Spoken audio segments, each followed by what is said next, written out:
By way of introduction, I'm Erin Clark. I'm one of the maternal fetal medicine physicians here at the University of Utah, and I'll be your friendly echo mentor for today.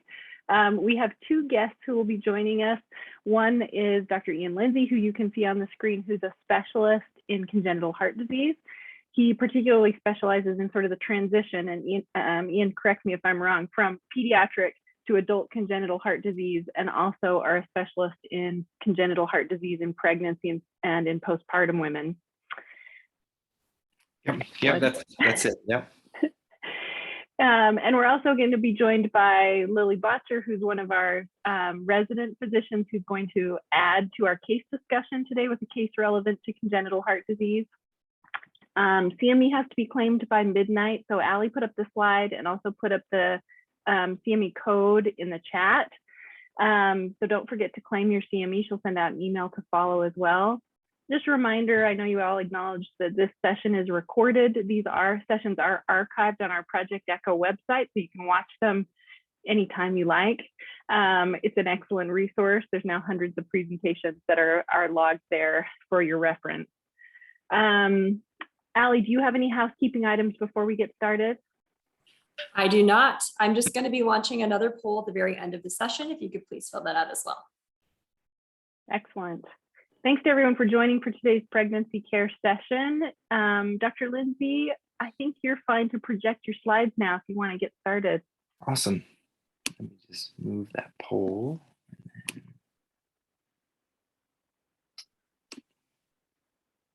Yeah, it looks like from a baseline knowledge standpoint, we have some slight to moderately knowledgeable people on average who we're hoping to move into the even more knowledgeable category. There you go. That's awesome. Can you guys see this? We can, thanks. Yes. Perfect. Great. Well, I'll just get started. I want to make sure that I finish on time so that there's plenty of time to go through the case that Lily has, because that'll be awesome. So thank you so much for having me. This is really cool. I haven't actually listened in on one of these Echo conferences before, but it seems great. So I really appreciate the invitation. And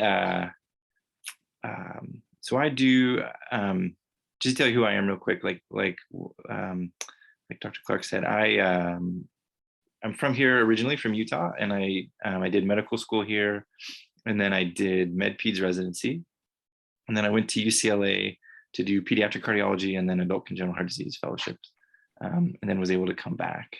So so I'm housed within pediatric cardiology just because that was what my baseline cardiology was. But I see, probably 90% of my patients are adult patients, and then some children, but they tend to be mostly children with connective tissue disorders like Marfan syndrome, that kind of thing. And then within the division of pediatric cardiology, my role has somewhat become this idea of transition of care. So we're working hard to develop a transition program to help pediatric patients gain the skills and tools that they need to become successful adult patients, and then help to facilitate, the transfer of their care from a pediatric provider to an adult provider. And in some cases that it remains to be the same person. Like I can see them as a kid and as an adult, but for most patients, they'll be transferring from a pediatric cardiologist to either us in adult congenital heart disease or a general adult cardiologist. So, and that definitely pregnancy can play a role in that. And so that's who I am. So we'll just and Dr. Lindsay, yeah. I'll take just a minute to orient you to our audience, because every Echo audience kind of draws a different crowd. Yeah. But who we have, so we have obstetricians, we have subspecialists in maternal fetal medicine, we have midwives, both that are hospital-based and community-based.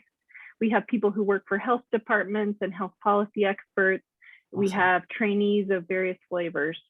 So most people who join have a distinct interest in women's health and pregnancy care, but they come at it from various different perspectives. That's fantastic. Well, thank you all for being here. And if anyone feels like this is too, all this stuff, just let me know. We can do something else. But we'll try and just go through it. and talk about some cases. So just real quick, I wanted to just, and for a lot of you, I think this is, you know this extremely well, probably, you know, in a different way than I do, but just to review the sort of expected cardiovascular changes during pregnancy. I don't want to spend there's a lot of slides on that, but I won't spend too much time because I really want to focus on how we think about adult congenital patients and patients with congenital heart disease in the setting of pregnancy. And then we'll review some cases, and then I think Lily has a case. So we'll move forward, and please feel free to speak up if anyone has questions or wants to talk more. So I just wanted to highlight two articles that I find really helpful as resources.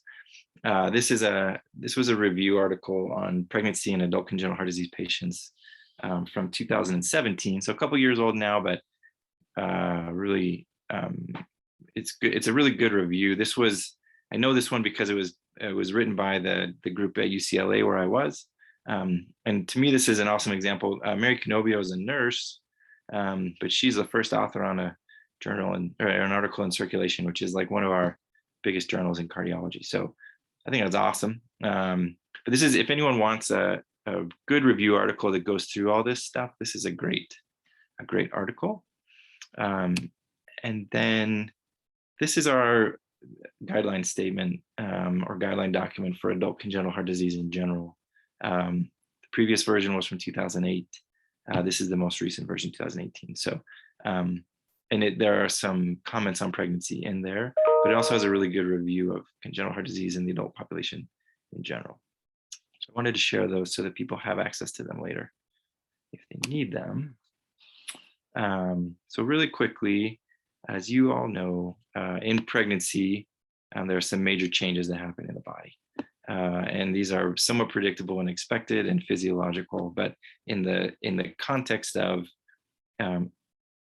different anatomy or different physiology from a heart standpoint, they can have different impact. So we know that there's a big increase in blood volume that peaks right around 32 weeks of gestation. There's both an increase in plasma volume as well as red cell mass. And how these are related to each other can lead to water retention, volume expansion, things like that, and lead to the anticipated anemia of pregnancy. And here are some numbers here. And this is just a graph showing the same thing. So change in plasma versus change in red cells and change in sort of whole blood volume. That's to be expected. Along with that is a dramatic increase in cardiac output. So in normal pregnancy with a single fetus, you expect I tell my patients up to at least a 50% increase in cardiac output. That can go higher if there are more babies involved. Goes up early and then sort of plateaus around 24 weeks. And this can be impacted by a lot of things in addition to the heart, especially the fact that there's a large organ sitting on the IVC and sitting on the aorta. So that can have a dramatic impact on both preload conditions as far as blood returning to the heart, as well as afterload conditions if there's any compression of the distal aorta or the distal arterial tree. And even in normal pregnancy, there's not totally low incidence of cardiovascular hemodynamic impact just from position and from having a uterus that's gravid. Here you can see what we expect as far as sort of change in heart rate and vital signs, change in the systemic vascular resistance, as well as the mean arterial pressure. So heart rate increases, cardiac output, like we just discussed, increases and then plateaus. SVR actually decreases initially and then rebounds a little bit as you get towards term. And then your mean arterial pressure does something similar, but to not quite such a pronounced degree. And so knowing that those are to be expected, we can think ahead and help patients understand what how they might feel, and if there are any medicines or anything that we might need to use to address that. Looking through a few other things. So we know that BNP can definitely increase in a normal pregnancy. So that's just important to know as we're using it as a screening tool and that kind of thing. We know that oncotic pressure changes as well because of the change in blood volume and plasma volume. The albumin concentrations decrease. And then given the pressure on the IVC, that is one of the things that leads to edema of pregnancy, but it can lead to other things as well, especially concern for pulmonary edema in the setting of sort of rapid volume expansion in terms of like crystalloid volume resuscitation, things like that. We know there are expected changes in the heart rhythm. We talked about just the baseline heart rate, but there's also increase of just ectopy, as well as reentrant SVT in a normal pregnancy. There's also a 5% risk of like real ventricular arrhythmia, even in the setting of a normal pregnancy. And then we know that there are some expected changes to see in a just a baseline EKG, which are normal during pregnancy, and that's described here.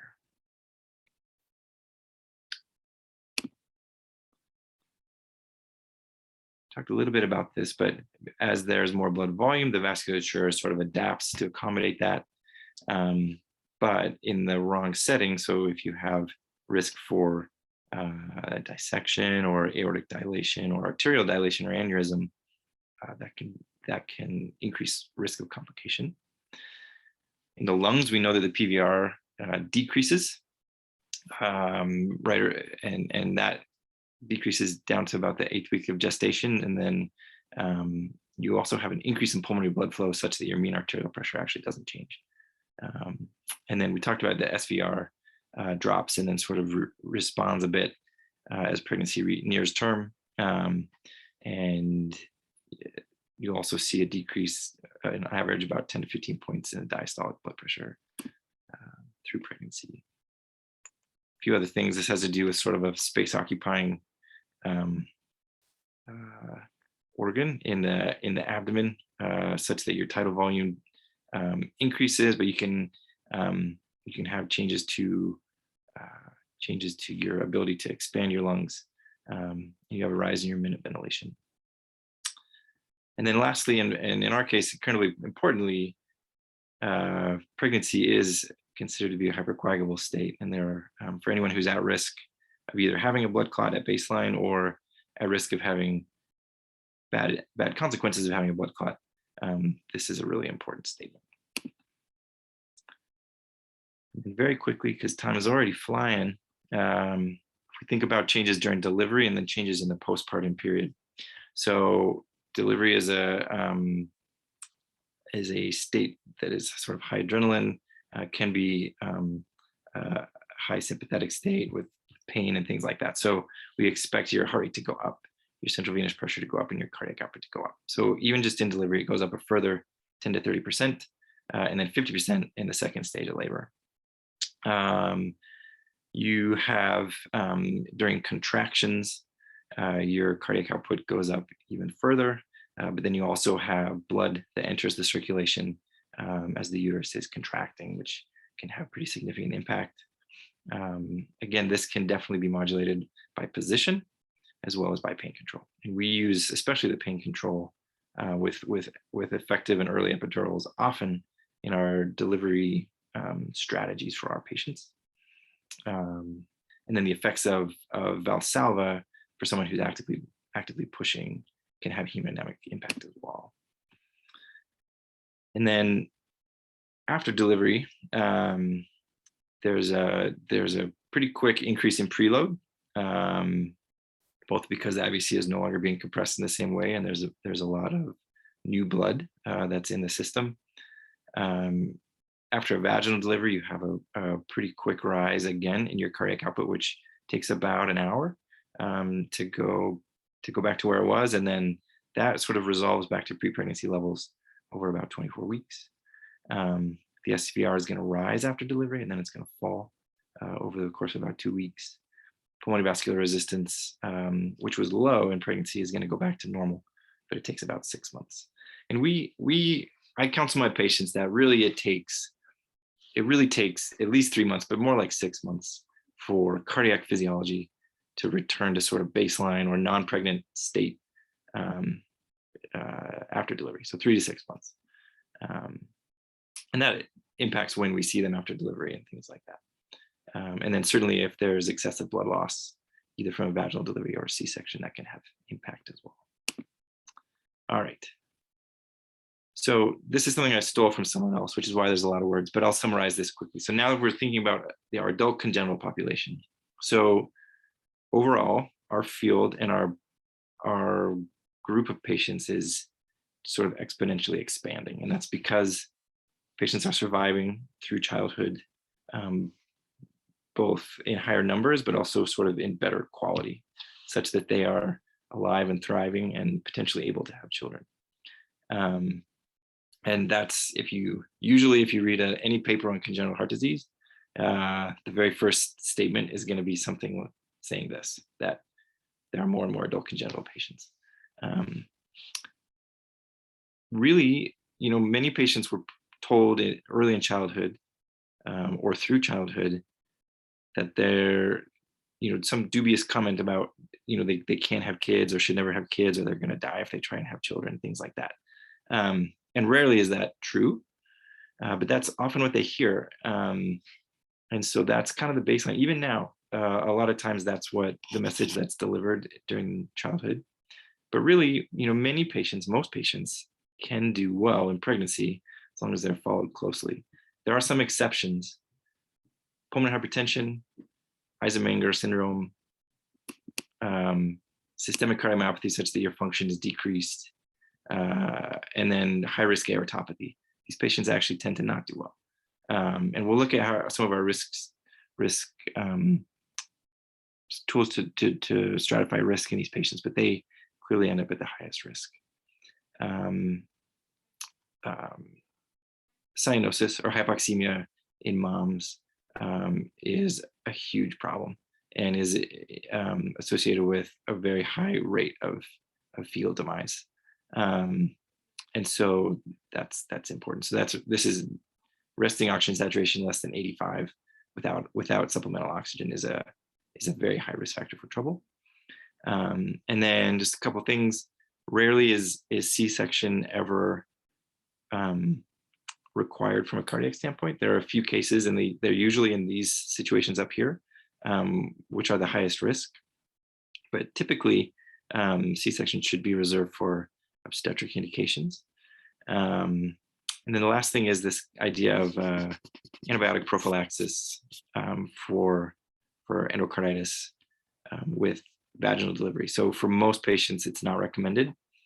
We tend to recommend it for the same patient population that we recommend like dental prophylaxis, only because, again, the consequences of having an infection in those patients carries extreme weight.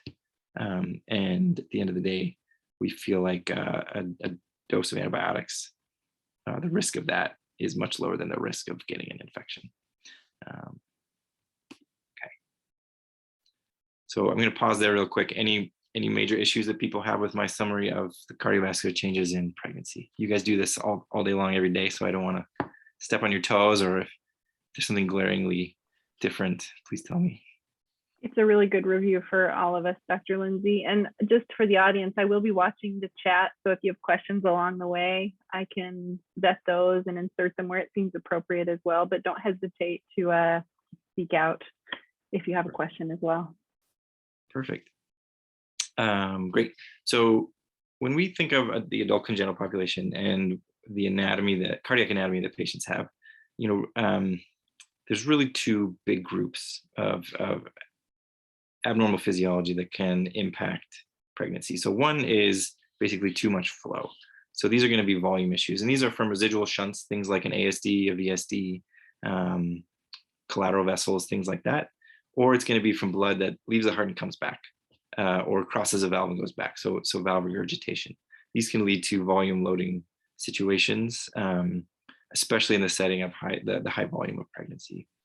The other is issues with cardiac output, meaning either you have obstruction, so you have valvular obstruction, you have coarctation, something like that, or you just can't physically push blood out of the heart because your heart function is decreased. So these are the sort of two broad categories of why people might have trouble with their heart during pregnancy. And then lastly is what we call aortopathy. So these are patients who are at risk or have a dilated aorta, which puts them at risk for having an aortic dissection.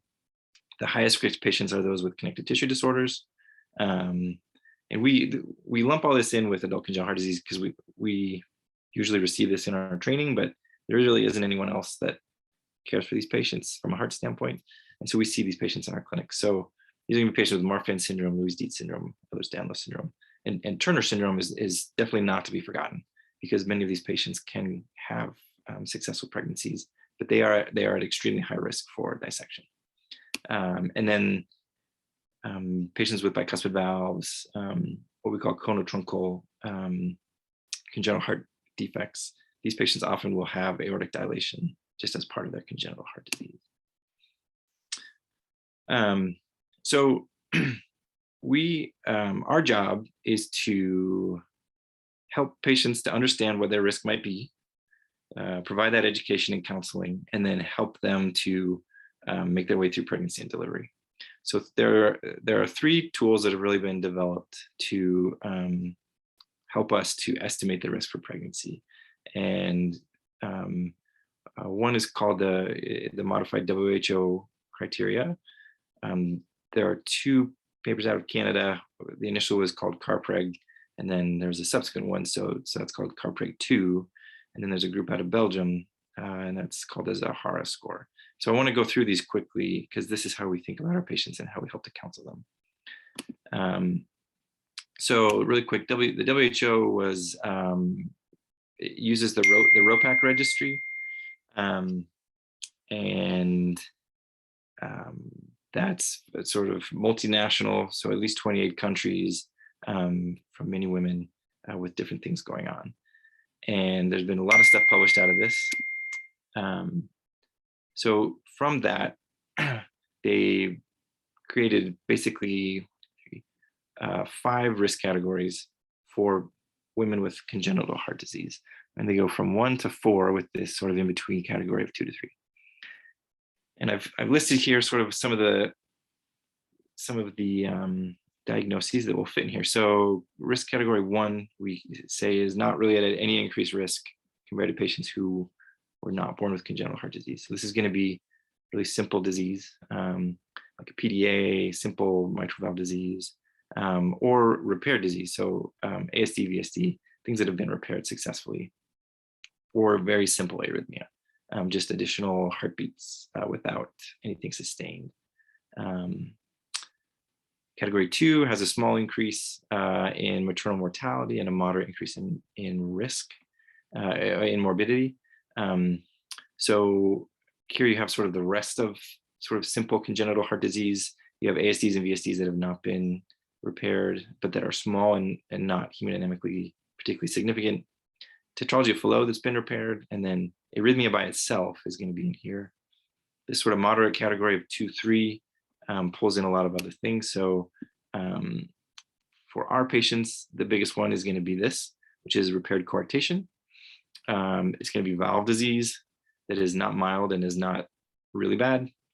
And then it's going to be, you start to see some of the aortopathy in here. So patients with Marfan syndrome with a normal aorta and patients with a bicuspid valve who have only mild dilation fit in there.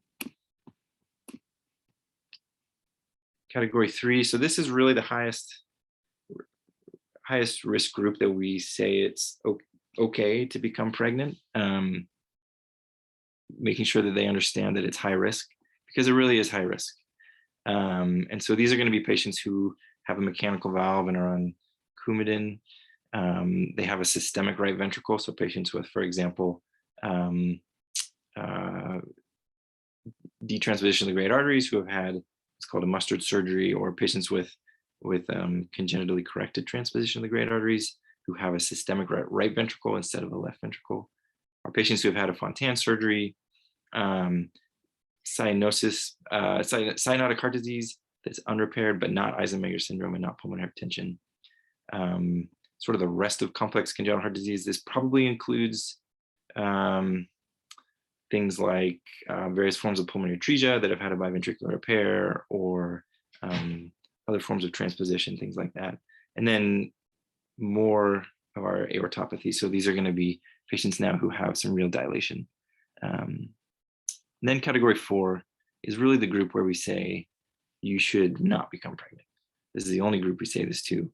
And if they are pregnant, we actually will at least counsel them to end the pregnancy, or provide information for that, because the risk to them and to the baby is extremely high. So this group we consider sort of prohibitive risk. And here you're going to have pulmonary hypertension, including Eisenmenger syndrome. You're going to have severe LV or systemic ventricular dysfunction, along with heart failure symptoms, prior cardiomyopathy with any residual LV or systemic ventricular impairment, severe left-sided obstructive lesions with either mitral or aortic stenosis, severe native coarctation that hasn't been repaired, or real dilation for our aortopathy patients. This is so significant that for example, our patients with connective tissue disorders or bicuspid valve, we'll often offer sort of prophylactic aortic surgery to replace their aorta at a much lower threshold than we would otherwise, so that they can potentially go through pregnancy in a safer way, because the risk is just so high. And I'm not going to go through all this because it's going to take too much time. These have been validated. Let me just say that. So we use WHO is sort of the easiest one to use, and that's what we use the most. CarPreg takes in some other variables and looked at some other things. So they looked at pulmonary edema, sustained arrhythmia, stroke, cardiac arrest, or cardiac death. Those are pretty important outcomes. The original CarPreg group had 562 patients. The follow-up group had almost 2,000 patients for pregnancies. The risk factors in CarPreg 1 that they identified were a prior cardiac event, which were heart failure, stroke, or a TIA, or a sustained arrhythmia. If you have really any heart failure symptoms or cyanosis, if you have a left-sided obstructive lesion with a mitral or aortic valve stenosis, if you have sub-aortic narrowing such that you have an LVOT gradient above 30, or if you have any decrease in your ventricular function. These are things, and if you added these up, you came up with a score, and it would give you a sense of your risk. For CarPreg 2, they added some things, which include aortopathy, coronary disease, actually lack of a prior intervention, and presenting later in pregnancy. As they looked at more patients, they had, these people were also at risk. So based on how many points you get, you have a change in your risk. So we use CarPreg as well. And then Zahara, this actually stands for something like in German or something like that. But no one ever writes it down because it's not meaningful to anyone else outside of Belgium. But they looked at 1,300 patients. Here, hold on one second. Hey, I'm actually in a talk. Sorry, Laura. Yeah.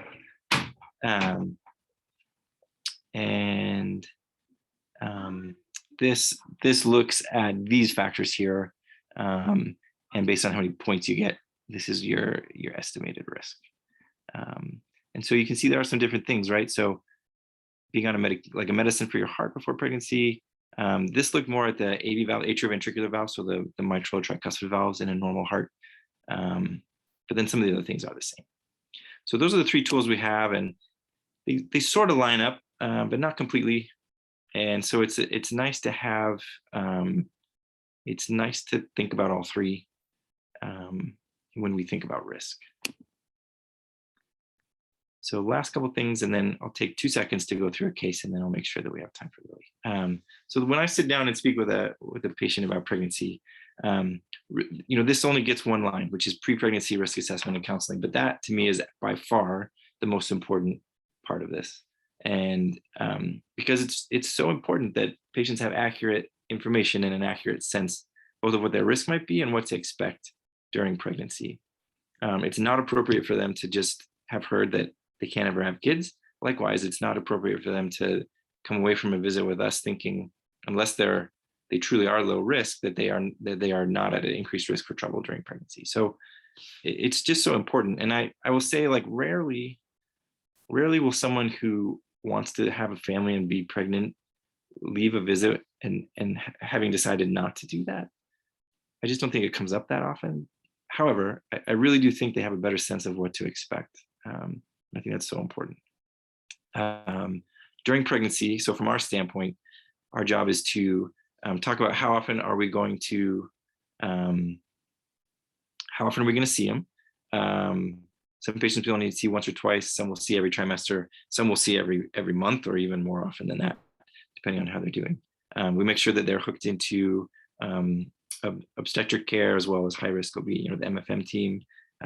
Most of our patients, we recommend fetal echoes because there is an increased risk of any of their children being born with congenital heart disease as well. We make recommendations on labor and delivery from a heart standpoint. So do they need to deliver in a tertiary hospital?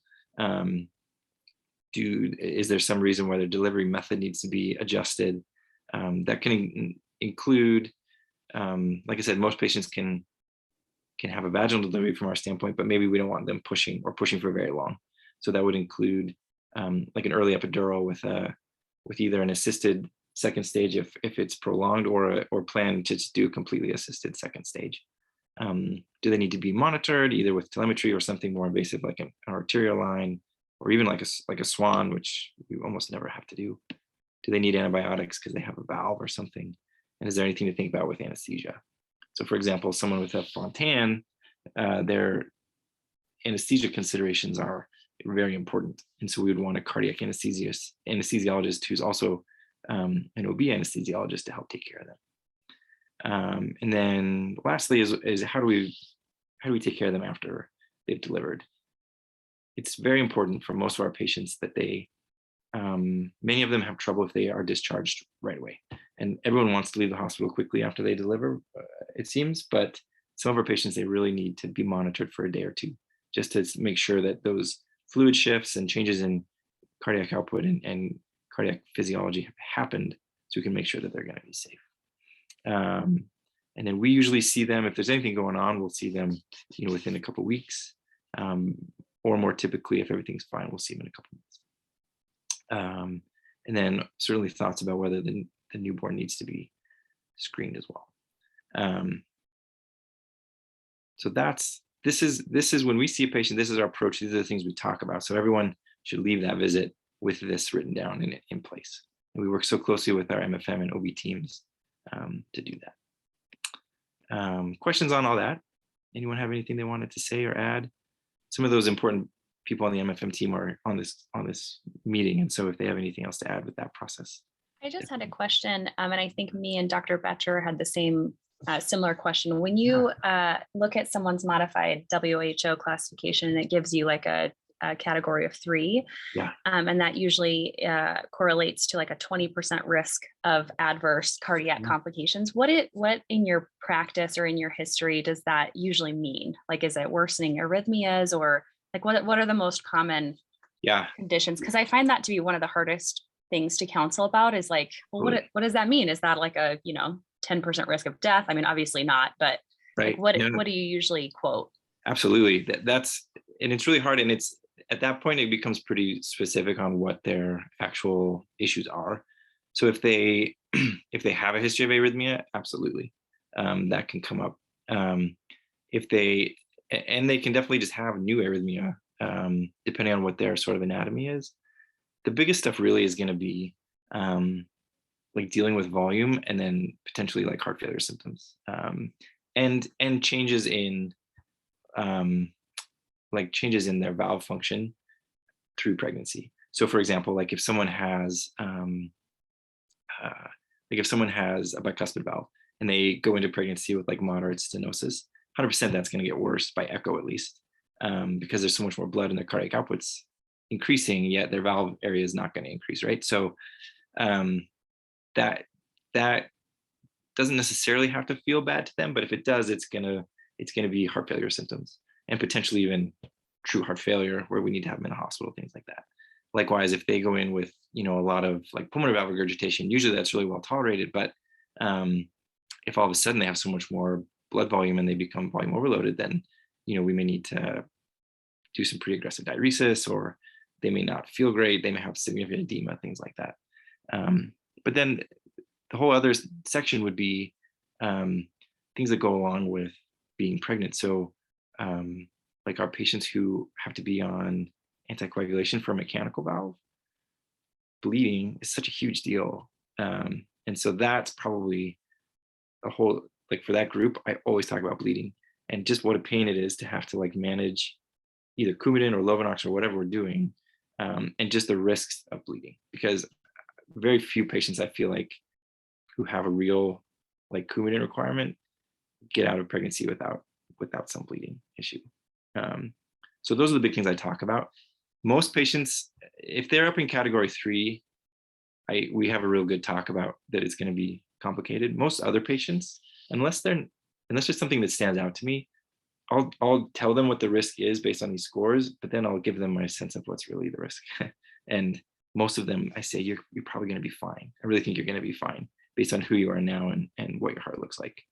But we're going to follow you closely for these reasons because the risk is there. Is that helpful at all? Yeah, that's really helpful. Thanks. Sure. Cool. Well, I don't want to take time from Lily. Maybe just to like highlight a couple of these things, I'll just show you some of these cases, and some of these you guys are going to be familiar with.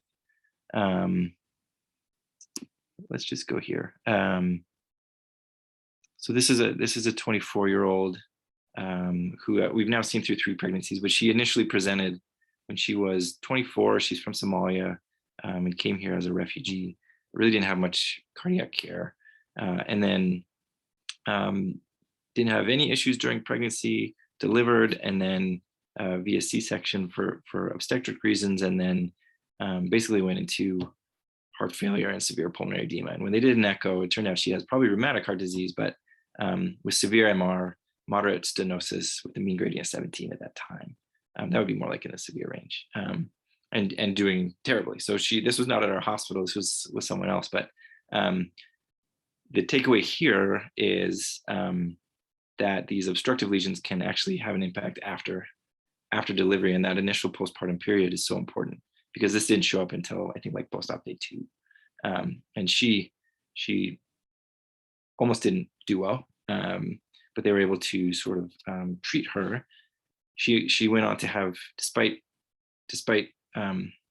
counseling to probably not have other pregnancies unless she had something done to her valve, she went on to have two more pregnancies and deliveries, one just the other day.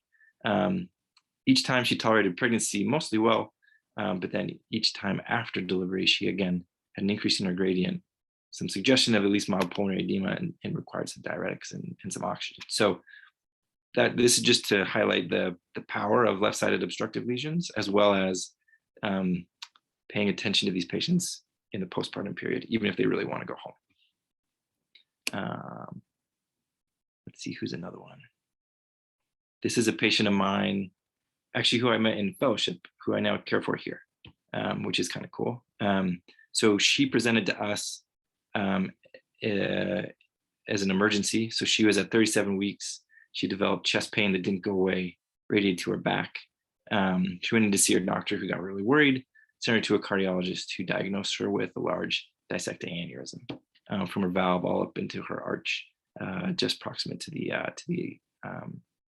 nominal artery. It says vein should be artery, as well as very severe aortic regurgitation. So she was flown to where I was at the time at UCLA, and she underwent an emergent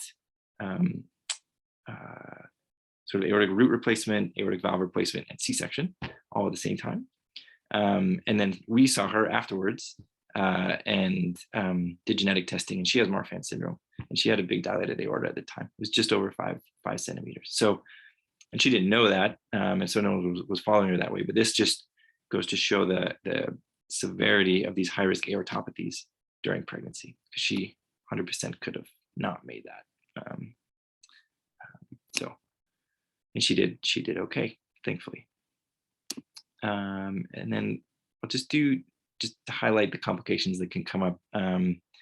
This was a this was a patient who was just recently with us in the hospital, so some people may know her. 33, had one successful pregnancy that was basically uncomplicated, but she's a very complicated heart. So she was born with tricuspid atresia and single ventricle physiology. So